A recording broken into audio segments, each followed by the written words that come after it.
Hello, everybody. My name is John Lustrea. I'm the education coordinator with the National Museum of Civil War Medicine, and I am thrilled today to be joined by Dr. Diane Sommerville.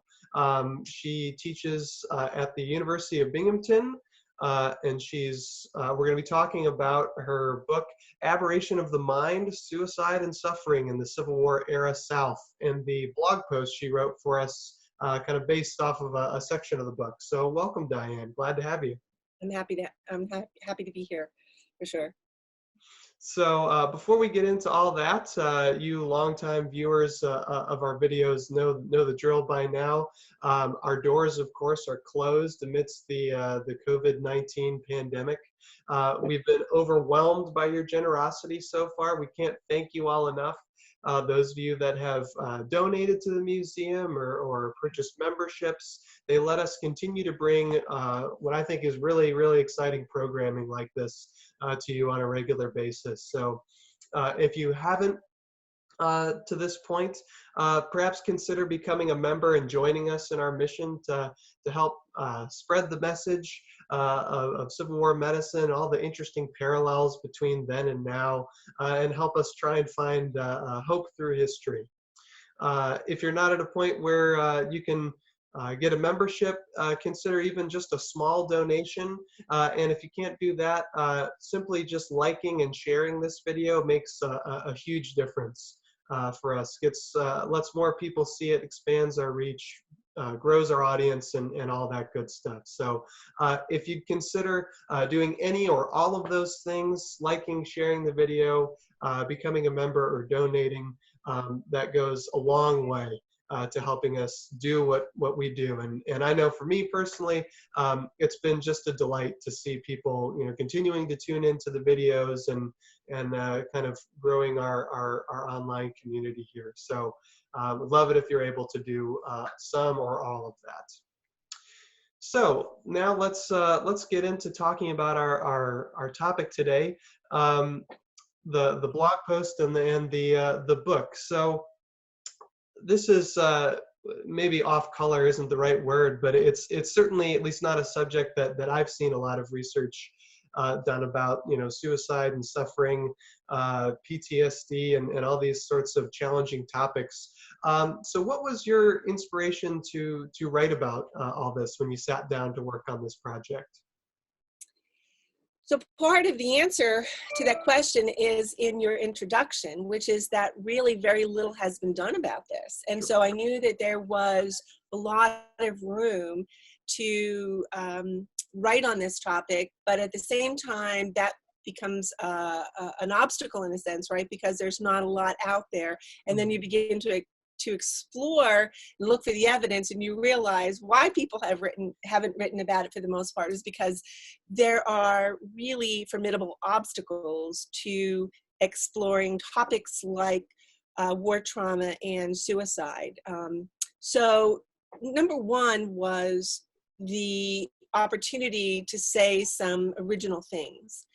Number two, I'm a social historian, I'm a Southern historian, and anything that gets me back into the archives and dealing with, people who probably wouldn't have risen to the historical record, been on anybody's radar, I relish doing that. And I think thirdly, there's the more philosophical question, which is that historians oftentimes face questions and contemporary problems through the lens of a historian. And I, like everybody, has people in my world, my friends and family, who have suffered from depression. And I began asking questions in a historical framework. What would it have been like to have to struggle through severe depression, to be suicidal 100, 150 years ago? And because I'm a Southern historian, I reasoned that the time of greatest emotional stress surely was the Civil War and in the period following. So that's what led me to the topic. Mm-hmm. Yeah, that's the eternal plight of the historian.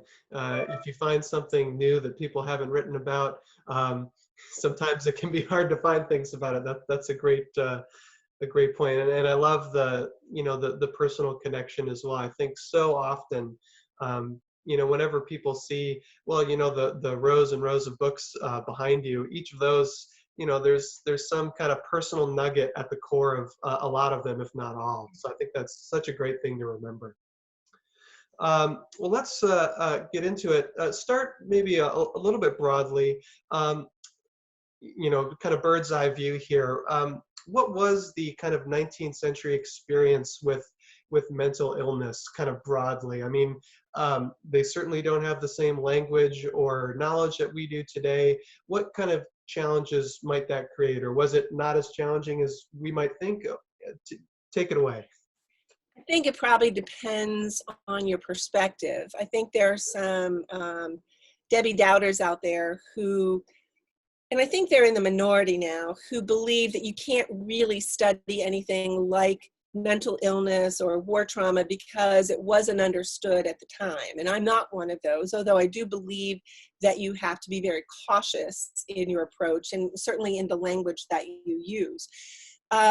So as far as mental illness, there had been asylums since the 18th century, which were repositories for people, usually those people who were considered lunatics, who were unmanageable and who posed a threat either to themselves or to other people. Into the 19th century, there's a movement to make the treatment of the mentally ill, especially those who were institutionalized, more humanely and more, bring in bucolic settings so people can get well. As far as war trauma goes, this is in fact probably the greatest challenge to the historian was because it didn't exist as a diagnosis. Mm-hmm. The scientific knowledge that mid-19th century Americans were dealing with was very much pre-Freudian. And by and large, mental illness, although they acknowledged mental illness existed, they almost always assumed that it was a somatic cause, that it was something about the body, something had affected the physical body. So mental illness was therefore seen as a kind of a physical ailment, right? So to turn to the Civil War, if you were suffering some symptoms of mental illness, if you didn't seem to be coherent, they might explain it away as sunstroke or exposure to the elements. So it was something that had to occur externally and that would have affected the brain, the organ, as opposed to the mind. So, of course, by the end of the 19th century, that changes with Freudian psychoanalysis. We understand that the individual can experience something that then affects the minds, but that really wasn't understood by the time of the Civil War.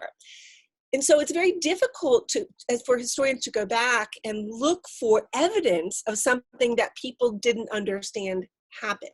So you have to be very creative about the ways in which you approach the topic.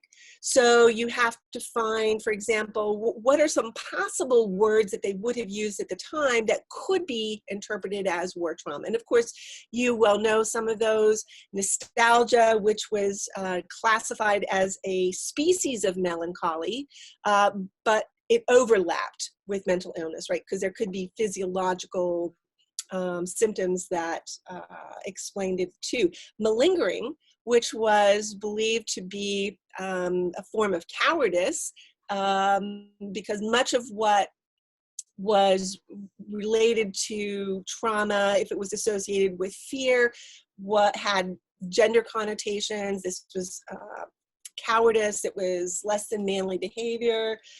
Irritable heart.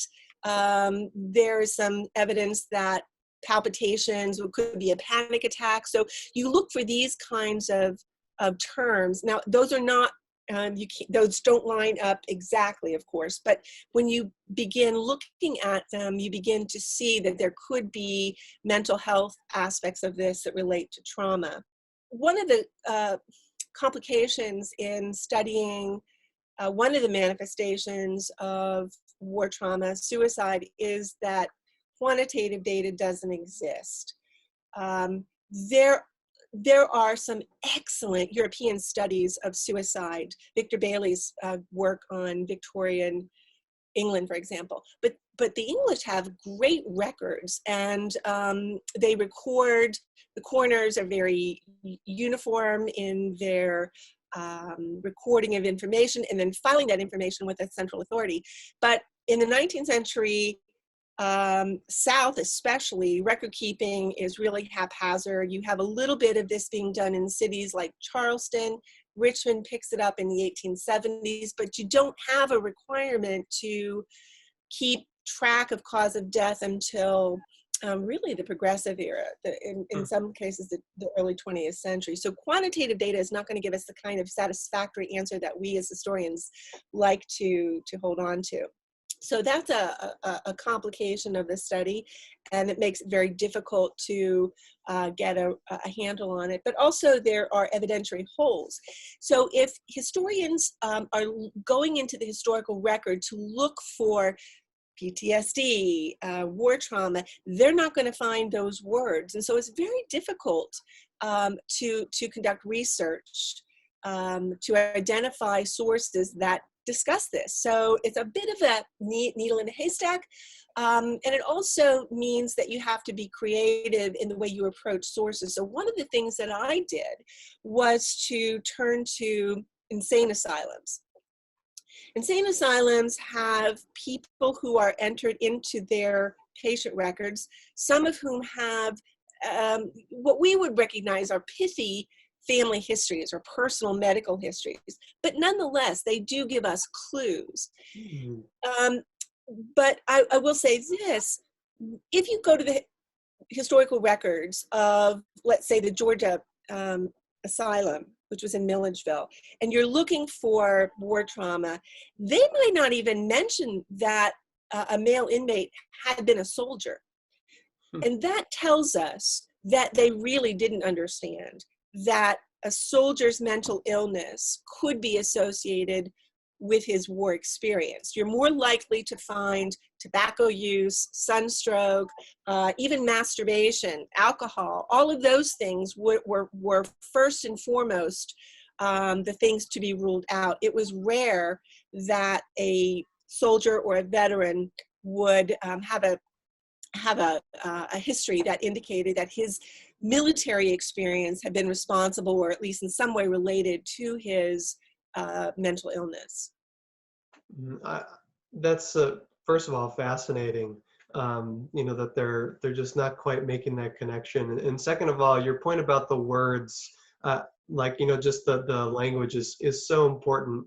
Anytime any historian thinks about sitting down to work on a project, in a lot of cases, they have some ideas on the sort of language that they're looking for, but with something like this, it's just so challenging, and that's I think helpful for all of us to remember when talking about this sort of subject. And that issue I think is part of this next question.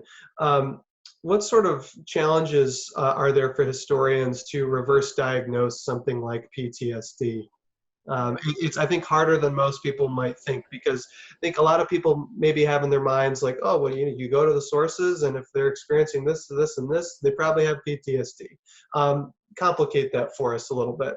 So the first thing I must lay out is a caveat, which is that I don't reverse diagnose. I don't know any historians who do that. Sure. I'm not a physician. I don't have the training, either in medicine or in psychiatry, that would allow me to do that. But more importantly, even if you had a physician, somebody who was trained in the history of psychiatry, who was also a historian, they don't have the tools to go back and re-examine an individual and determine that that person had in fact suffered from PTSD, for example. So part of what I want to say is that the best we can do as historians is to look at a particular case, look for what we know at today with our 21st century knowledge, know that startle reflexes, for example, can be an indicator of PTSD, aggressive behavior, depression, nightmares, all of these things we know are classic symptoms of PTSD, but we can't look back and say that somebody who complains of having nightmares and can't sleep, or somebody who's hallucinating, who was a veteran, we can't with assurance conclude that they're suffering from PTSD. What we can say is those symptoms are they're consonant with our own understanding of PTSD. Then the next step, I think, for the historian is to look at a larger picture, look at the aggregate and get a collective understanding. So if you begin to see patterns, and that's what we as historians are trained to do, right? Look for patterns.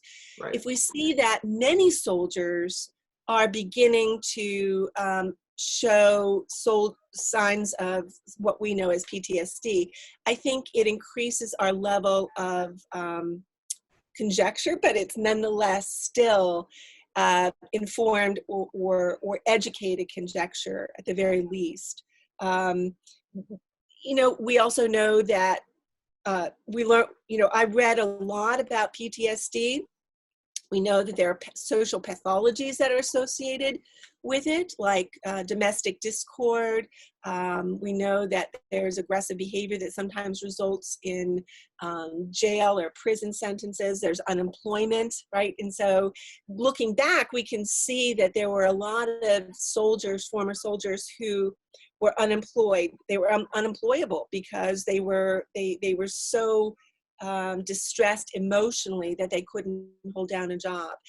We know that there was a lot of domestic discord, not necessarily measured by divorce, but by violence, or women writing in their diaries, they're complaining about how their husbands have changed. All of that, you just kind of have to take and read into the sources and make assumptions that this is likely to have or could have been a case of PTSD. But again, it's not appropriate for someone like me as a historian to say, no, this person suffered from PTSD. We have to be much more careful and circumspect in our language. Mm-hmm. Absolutely. Absolutely.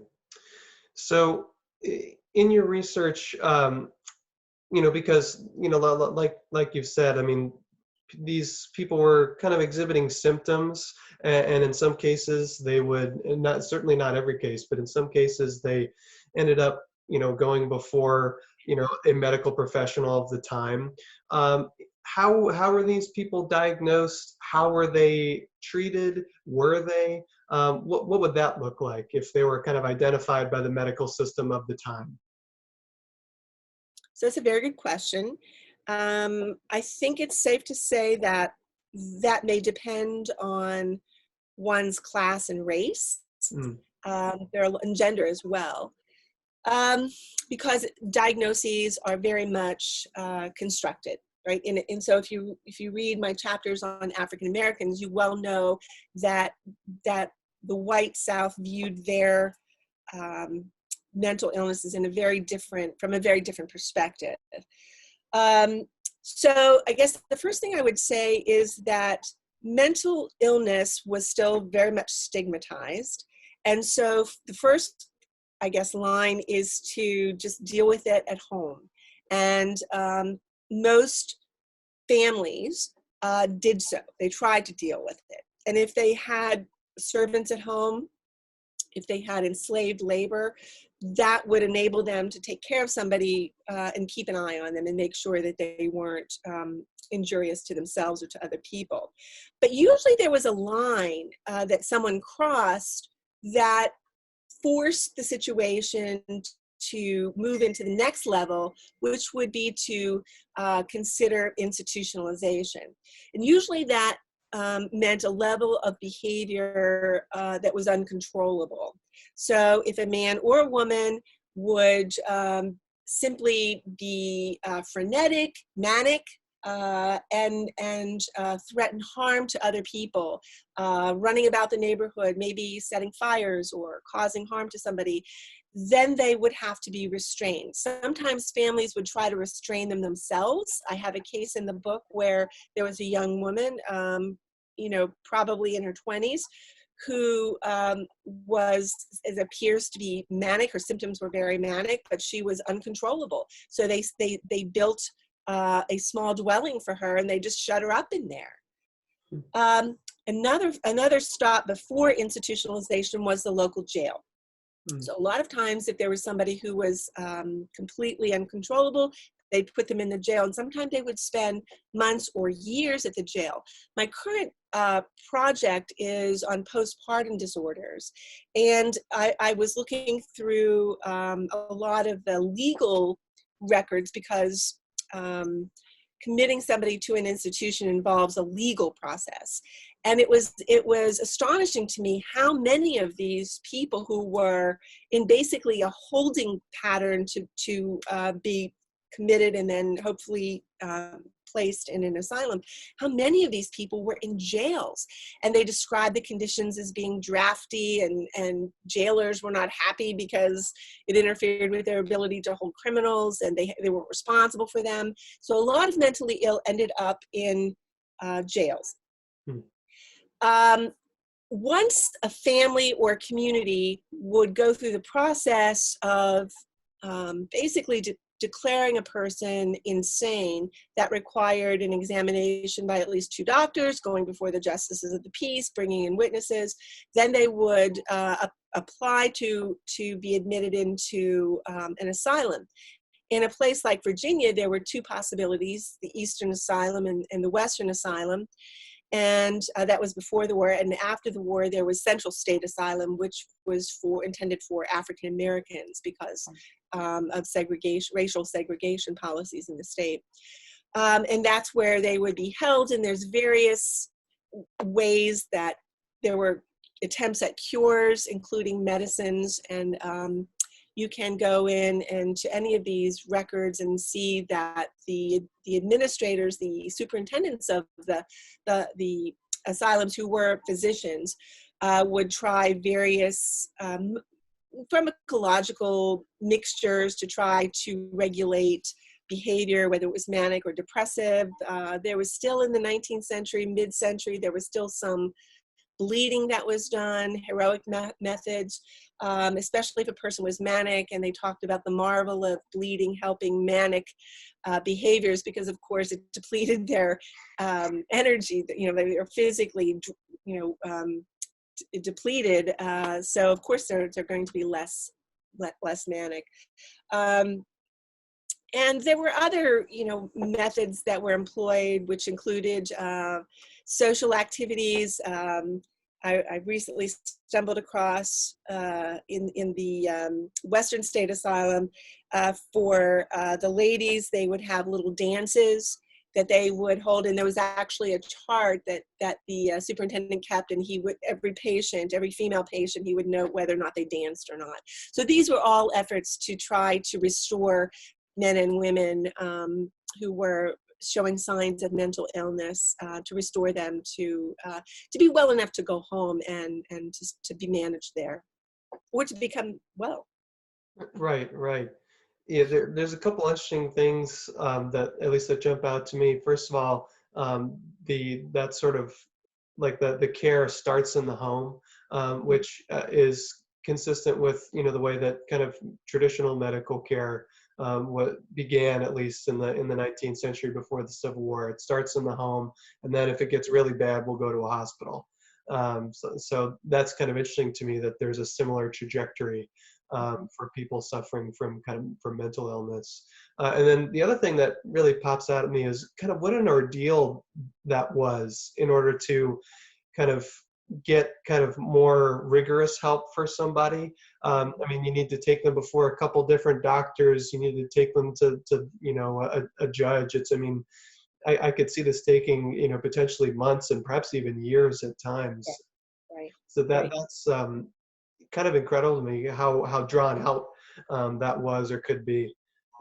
It's not uncommon, for example, to read if you get to the asylum and there's an intake form and questions are raised about the onset of insanity. It's not uncommon to see a person having suffered for years before they entered into the asylum. Fascinating. Now you sort of alluded to this in your last answer in the blog post on our website, which you can read at civilwarmed.org/PTSD. Um, the African American experience didn't make it in, but I know you talk about it at length in the book. I'd be curious, especially in a slaveholding society, in the book that's kind of about suffering. I'd be curious to speak a little bit more to that experience. So when I initially conceived of this project, I thought it was going to be a Confederate story. Hmm. To my mind, it made sense to think about white Southerners who went to war, who suffered, who lost in many different ways. And I was writing my NEH proposal, and my former advisor, the late Jan Lewis, said, "But you're not talking about the African American experience here." And I said, "Well, I was still of the mindset that the war was a good thing for them, and that emancipation was a good thing for them. So where's this? Where is the suffering?" Now, of course, that's very naive. And I read Jim Downes's book. Sick from Freedom. Sickness. Yes. And a quick Yes. plug, if you're interested in learning more about that, we have had him on one of our live streams, so go check that out on our Facebook page or YouTube channel. Exactly. And you read his book, and you're like, of course African Americans suffered. They were living in the war zone. Their lives were entirely disrupted. In many ways, they were losers too, because they lost oftentimes security and medical care, because there's no longer they no longer hold financial value. They're not sources of wealth for individuals. So there's that loss of an impetus to keep them healthy. So they're struggling to do this all on their own. So once I reconfigured that, I had to figure out where they fit in the story. And I acknowledge in the introduction that the structure of the book isn't what I had imagined or had hoped. Because I ideally would like all of these individuals to be dealt with in an integrated way, not separated out. But it just wasn't going to work that way. For part of the reason was that if you're writing about the war and you're writing about suicide of African Americans, there's just so little evidence, right? You're up against that problem as well. Mm-hmm. So I had to separate by gender and race, but also during war, after war. But it ended up that the African American chapters are at the center of the book, which is very, I think, conceptually and metaphorically important and significant, because what I came to see was that the story of African Americans and their mental well-being was also in play, and it was juxtaposed in many ways after the war to that of the whites who were suffering. And jumping to the end of the book, what I surmise is that white former Confederates came to accept that their suffering was somehow glorified. It was a symbol of nationalism, and it was a lost cause, right? And that when they suffered, when they were melancholy, that it was justified, right? But to acknowledge that their suffering was a sign of a civilized people, they had to therefore deny it to African Americans. And so it's very difficult for them to contort around what their understanding of mental illness and race is, because during the period of enslavement, they denied that slaves would ever suffer from depression. They denied that they committed suicide. Of course, this is ridiculous. But in order for them to keep up the fiction of happy and content slaves, they had to deny that slaves were ever depressed. Sure. But in the aftermath of the war, there was plenty of suffering that went on, and many of these African Americans end up in insane asylums, and they had to account for this. You know, if you're saying that they're naturally averse to suffering from depression, how do you account for their entrance into the asylums after the war? And what they do is they cast the diagnoses of African Americans as manic, not melancholic.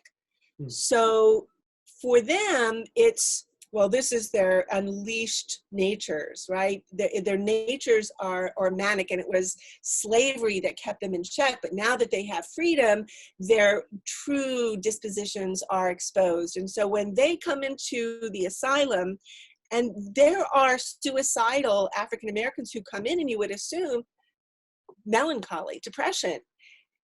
The vast majority of diagnoses are manic, mania.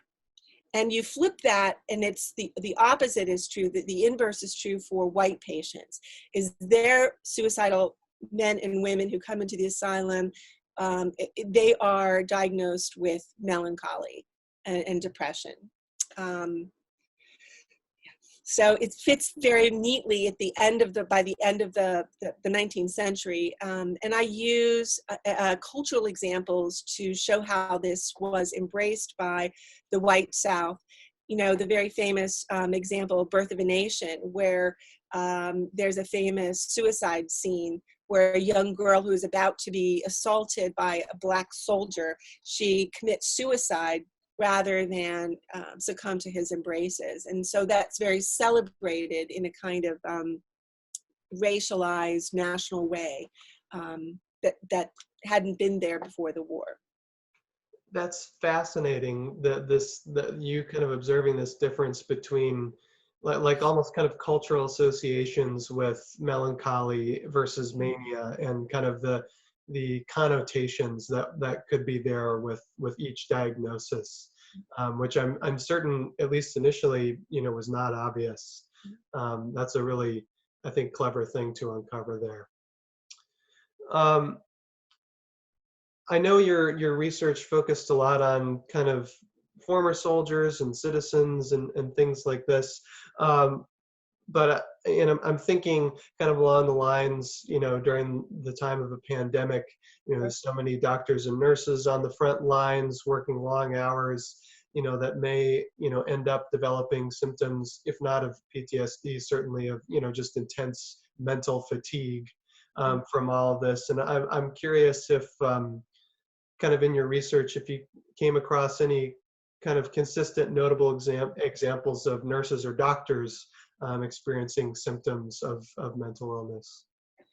I thought you might ask that question because it's very relevant. You know, we have healthcare workers today who are under enormous physical and emotional distress, and I suspect that after we get through this period of contagion and resume a somewhat normal life, that this is going to be one of the questions that's raised. We're going to see the consequences of healthcare workers on their the impact on their well-being, their emotional well-being. But I did find cases of physicians who ended up being suicidal or who actually committed suicide. Now, why? You know, that's the great question. I don't know the circumstances. In most cases, all I know is that it was a physician who killed himself during the war or much later after the war.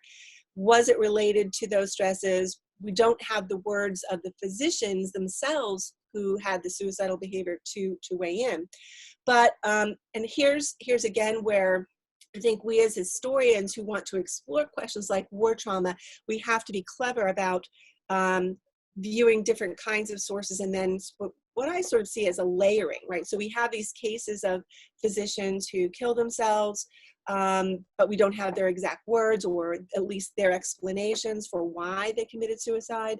But we do have other doctors who tell us that they are, or they did experience considerable distress. And I thought you might ask this question, so I went to the book, and there are two instances where doctors, looking back, talked about that experience. And one of the doctors was a Confederate field doctor who recalled the impact of observing the carnage following a battle. Oh, horror upon horrors. Who can depict the horrors of a battlefield after such butchery? It makes me sick even now to think of what I saw that night and the next and the next. I wouldn't, if I could, describe it. And then another surgeon was interviewed after the war about what it was like, and he prompted the interviewer, also a doctor, to be mindful of the fact that he was looking at the wrong end of my retroscope. In other words, he's looking back and reflecting, and you just can't do that. Mm-hmm. So with those kinds of recollections, I think it speaks to the emotional suffering that physicians did undergo. You know, there's a great debate in 19th century America about death. And there's two contrasting positions. One being that, Drew Faust, that, this volume of death overwhelmed Americans and created fundamental changes culturally in our approaches to death. And then there's the other approach that says, no, 19th century Americans were well accustomed to death, and there were epidemics all the time, and so they were really kind of immune to it. So I think that those kinds of questions can further be interrogated by looking at these physicians, right? Because if we assume that they are familiar with death, they'd be a little bit more resilient and numb to it, when in fact, I think that what we're seeing here is that doctors were not accustomed to this level of death and suffering, and that they too suffered from some kinds of war trauma. And I think that this, for those people who are maybe graduate students out there who are looking for a topic, I think that this would make an excellent research project, both nurses and doctors, and examining the extent to which they internalize a lot of the suffering and how it affected their mental well-being as well. Agreed. I would be fascinated to read something along those lines. It reminds me, some of the quotes you read, of a previous conversation that I had with, we were with another scholar. We were talking about Civil War nurses and kind of the language that they used to describe their experiences. And the thing that, we kind of kept coming back to is this turn of phrase, or something like it. I have not the words to describe it, which kind of is similar there. It's just this way that language kind of fails, not only to describe what they experienced, but critically to describe it to people who didn't also experience it, which I think is notable. So as we kind of come to a close here, the book has been out for a little while now, and I'm curious, what's your hope for the project as it kind of goes on and starts to have sort of a life of its own now that it's been out a little while? What do you hope people get from it, take away from it? What do you hope it kind of becomes or inspires, or whatever?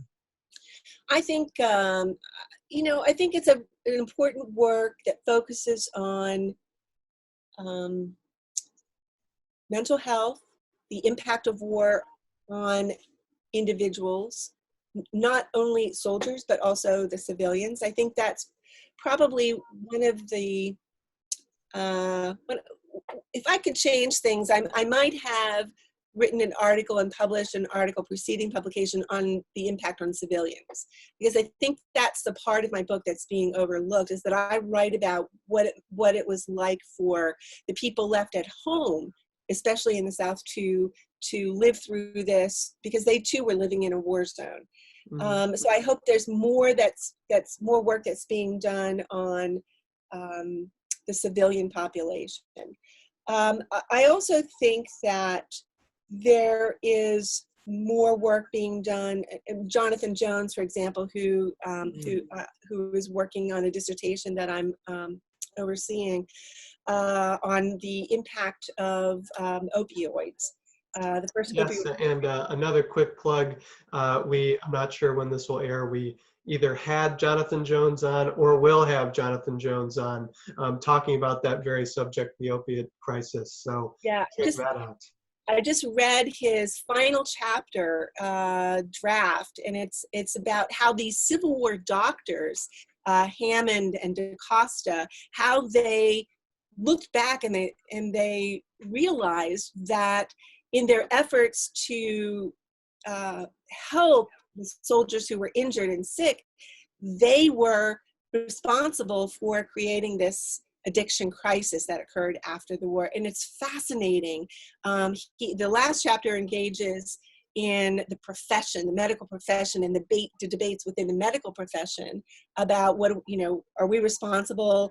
What do we do about it if we are? How do we fix this? So it's really new, original stuff. So I think that that's really important, that we focus on questions like that we haven't done in a meaningful way for decades, right? We've shied away from dealing with these kinds of I'll use the word dark topics. Not that they weren't out there, but just they haven't predominated. And I think that we as Americans have been very reluctant to raise these kinds of questions about the Civil War.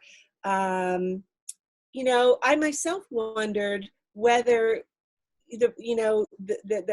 the readership was ready for a book that talked about white Southerners, white Confederates, as suffering, right? Because they started the war. They're the boogeymen. They're slaveholders. And I was worried that my study of them, historical study of them and their suffering, would leave the impression that I was sympathetic toward them. And so these are all questions that are now being raised, because I think we're getting further and further away from those kinds of concerns that we have. And it's important to understand the long-term consequences of the Civil War. And these are very important if we're going to eliminate the cost of the Civil War. It's not just about the number of dead soldiers. There was a huge cost that America paid as a result of the Civil War, and it's important to know what that cost was.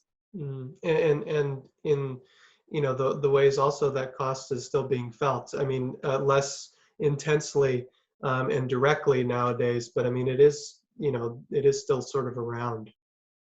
For sure. And I think I love that you mentioned that it's at times challenging to interact with these sort of dark topics, not only, just because they're challenging in their own right, but because, the concern about sympathizing and all that. I mean, Jim Downs speaks to that so eloquently, I think, in the introduction to his book, where it's like, I'm writing about, the subject of how, African Americans, despite the wondrous things of emancipation, suffered kind of as a direct result of it. I'm not saying emancipation's bad, which I think is one of the reasons why maybe that wasn't as closely scrutinized. And so this concern of perception, I think, not in all cases, I think in plenty of cases, people just haven't thought to sit down and write about these things, but it can have a dissuading effect on historians thinking about topics. And so I think it's good that, things like this are coming out. It's like, well, we're